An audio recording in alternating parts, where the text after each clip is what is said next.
Hello friends and welcome to the world of angel 1111।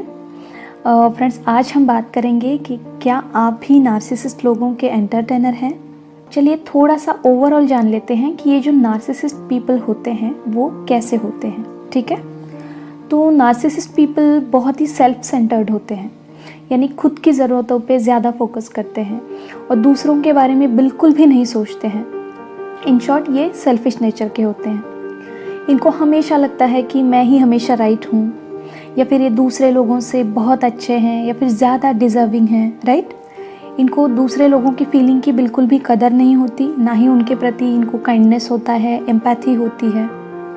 Specially relationship की अगर बात की जाए तो ये मैनिपुलेटिंग नेचर के होते हैं, कंट्रोलिंग होते हैं, डोमिनेटिंग होते हैं और इमोशनली मैनिपुलेट करते हैं। उनको लगता है सामने वाले ने मेरी हर बात माननी चाहिए और बहुत ज़्यादा जेलसी इनमें होती है। बहुत जल्दी हर्ट या एंग्री भी ये हो जाते हैं। ठीक है, अब सबसे लास्ट बट मेन पॉइंट, और वो ये है कि ये जो कुछ भी मैंने अभी बताया उसमें से सिर्फ कुछ चीज़ें ही ऊपर दिखती है, यानी स्वीट मैनिपुलेशन इनका एक बहुत बड़ा वेपन होता है। अंदर बहुत कुछ चल रहा है बट बाहर आपको इतना स्वीट और केयरिंग दिखाएंगे कि आप बिल्कुल पिघल जाएंगे।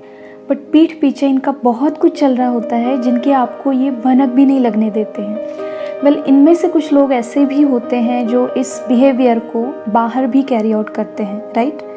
बट बहुत ही कम, ऑलमोस्ट 10% ही वो होते हैं।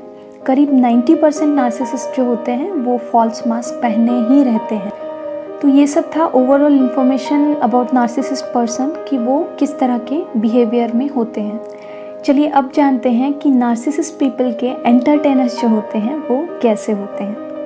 देखिए, ये जो एंटरटेनर होते हैं उनको खुद की एबिलिटीज़ पे, खुद की कैपेबिलिटीज़ पे बिल्कुल भी विश्वास नहीं होता, ना ही इनको खुद पे कॉन्फिडेंस होता है और इसीलिए वो ऐसे लोगों के साथ रहते हैं, वो जो रिलेशन है उसको कैरी ऑन करते हैं।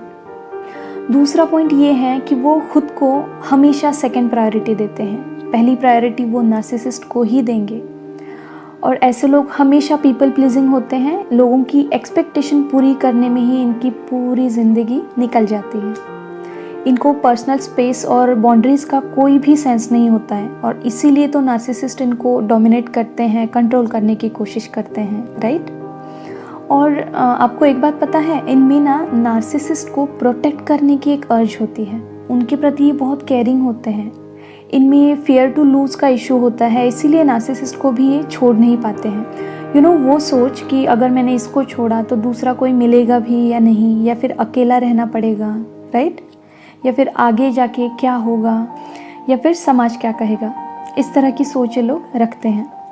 मीन्स ओवरऑल ये ऐसे एक ही मोड में जीते हैं कि being an auto pilot with only single instruction, that to self destruct. यानी इन्होंने अपनी जो ज़िंदगी है उसे ख़राब करने का जैसे जिम्मा ही उठाया है। और ऐसे ही होते हैं ये नार्सिसिस्ट के एंटरटेनर्स।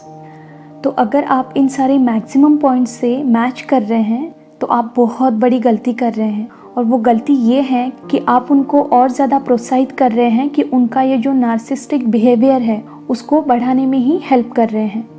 तो थोड़ा सा गौर करिए, अगर आपके घर में या फिर सराउंडिंग में ऐसे नार्सिस्टिक पीपल हैं तो उनसे थोड़ा सा दूर रहें। और अगर आप में से कोई इनका एंटरटेनर है तो अब फैसला तो आपके हाथ में है, राइट। क्योंकि मैं तो हमेशा आपको बताती रहती हूँ कि अगर कोई चीज़ आपके इनर पीस को हार्म कर रही है तो फिर he no more deserves you, right. तो चलिए आज के लिए इतना ही। खुद का ध्यान रखिए, खुद को सेफ रखिए। God bless you all of you. Deep thanks to Reiki angel, doctor Mikao Usui and all holy masters. Thank you.